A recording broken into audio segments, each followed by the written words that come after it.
Okay, let's take a look at this ellipse. So again, I got to figure out what the equation setup is going to look like and what the orientation is. So let's do a little bit of detective work. So the foci is 3, -4, -13, 4. So notice that the x's have changed, which means they are left and right of each other. So I should be visualizing, now you don't have to draw, but you should be able to visualize a short and fat ellipse, which means here's my equation setup.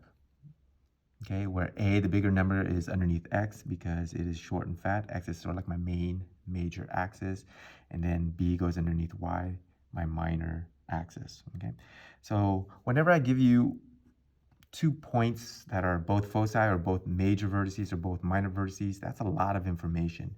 Number one, I knew that they were left and right of each other, so I knew the orientation.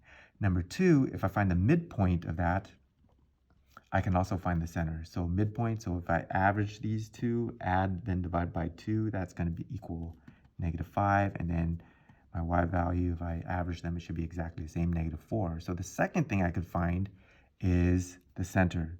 So I'm halfway done with my equation.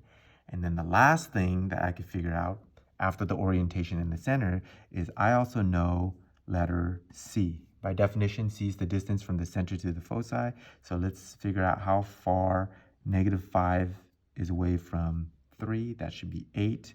You can double check -5 away from -13. That should also equal 8. So I found C, I know the orientation, plus I found the very important center.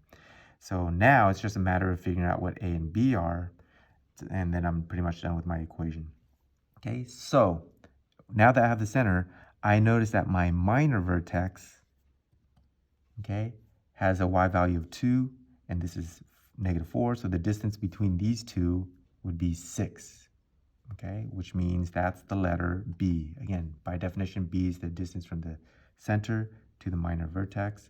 So I am 75% done with my equation. And then the last thing, all I need is A, and I'm good to go. Now the problem is I exhausted all the information. So where the heck is A? Well, if you know C and you know B, then we're going to use the relationship between those, which is the anti-Pythagorean theorem. A squared minus B squared equals C squared. A squared I don't know, but I do know that B squared is 36. C squared is 64. So A squared equals 100, which means A itself has to equal 10.